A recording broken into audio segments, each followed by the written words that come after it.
Imagine a guy in your neighborhood driving a 10-year-old truck and wearing a plain hoodie. Most people walk right past him, assuming he's just getting by. But behind the scenes, he's managed to save in 5 years what takes the average person 20. That's 15 years of his life he just bought back. He's a minimalist. He lives in a house that's probably smaller than what he could afford because he'd rather have space to breathe than rooms to clean. Inside, there's no clutter, no junk drawer, and no trendy furniture bought on a payment plan. He only owns things that add real value to his life.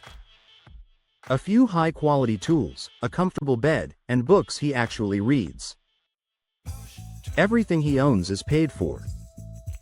When he walks through his front door, he isn't looking at a list of debts.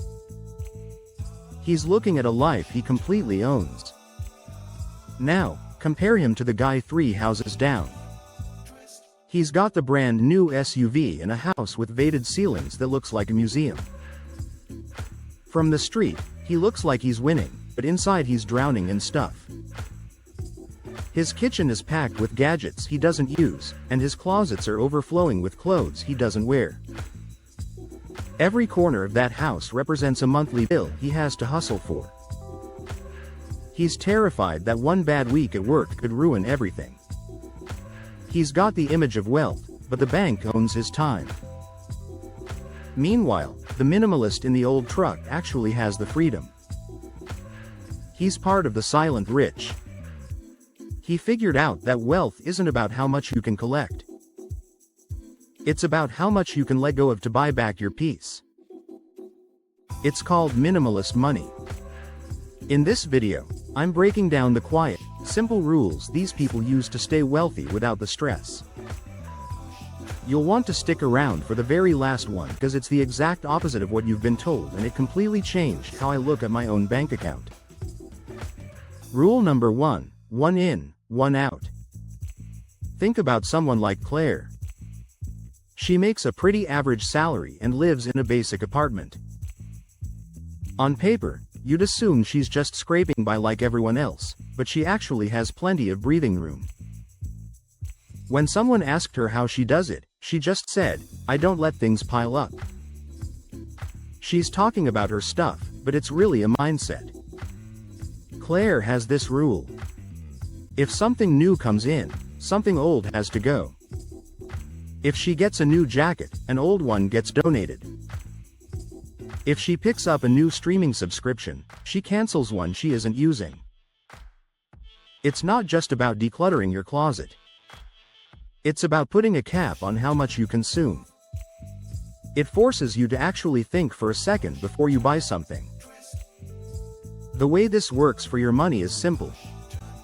Before you buy anything that isn't a necessity, you have to name exactly what it's replacing. If it's not replacing anything, you have to wait 48 hours. Most of the time, that impulse to buy something disappears after a couple of days. The only things left are the ones that actually matter. Rule number 2, know your enough number. Most financial advice is always about more. Earn more, save more, buy more. But almost nobody stops to ask the one question that actually matters. How much is enough?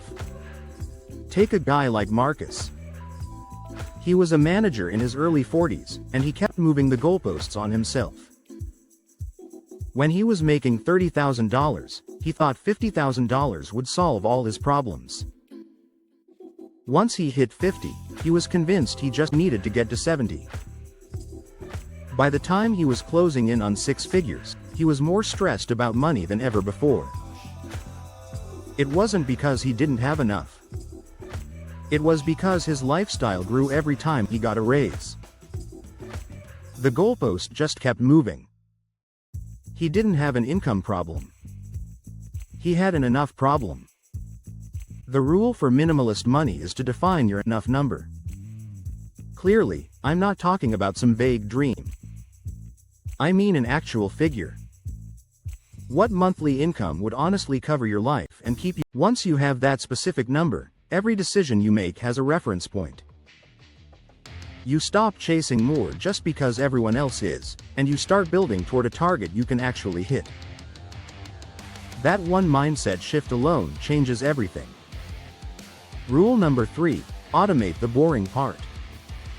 One thing you'll notice about people who are actually stable with their money is that they don't rely on willpower. They've completely removed it from the equation.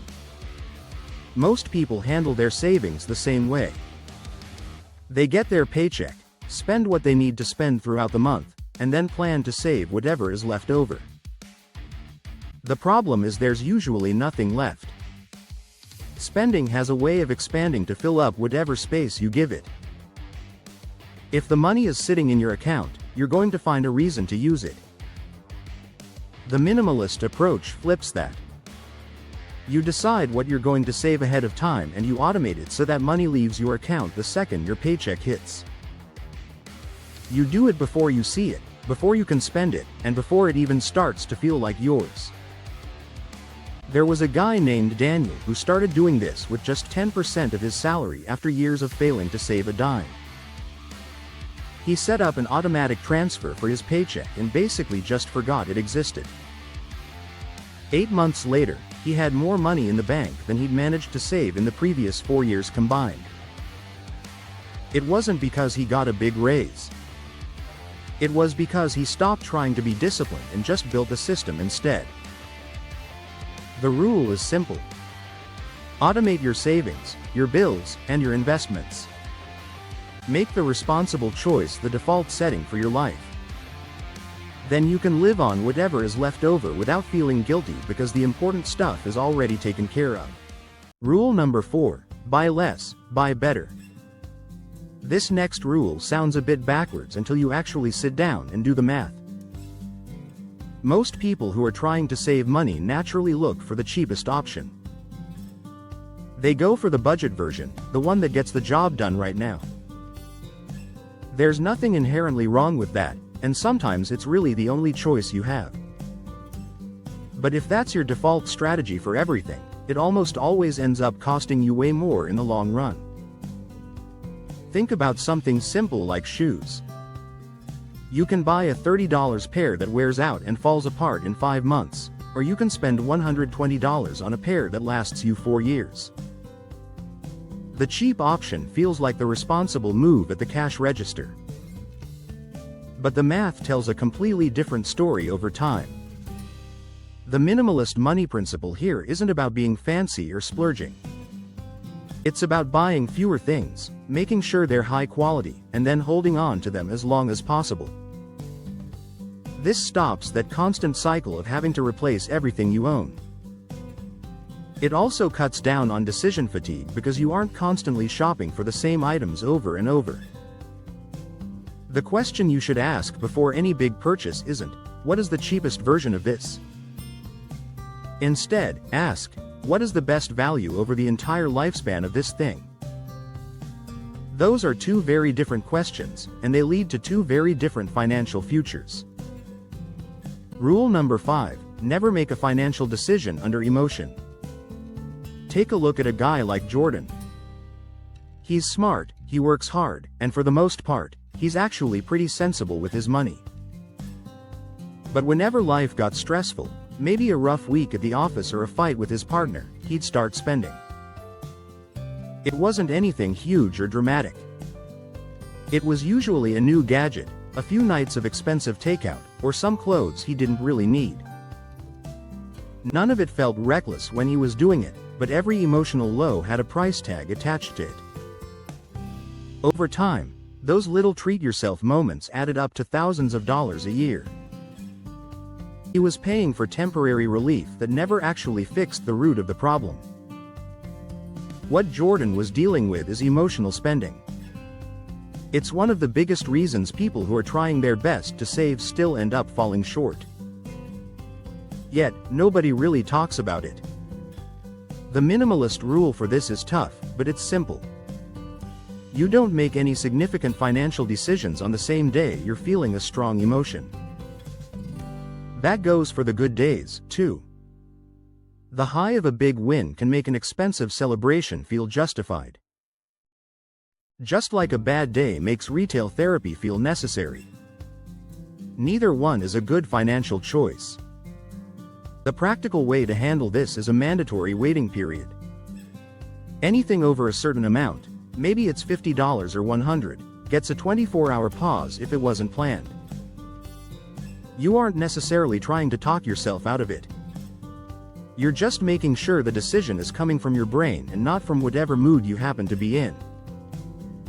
You'd be shocked how much that one habit can save you over a year. If this gave you a different way of thinking about financial stability, share it with someone who needs a simpler approach, because most people are overcomplicating this and they don't have to be. So, drop in the comments which rule hit hardest for you. And with that said, thank you so much for watching. Be sure to like and subscribe. And with that said, have a great day and see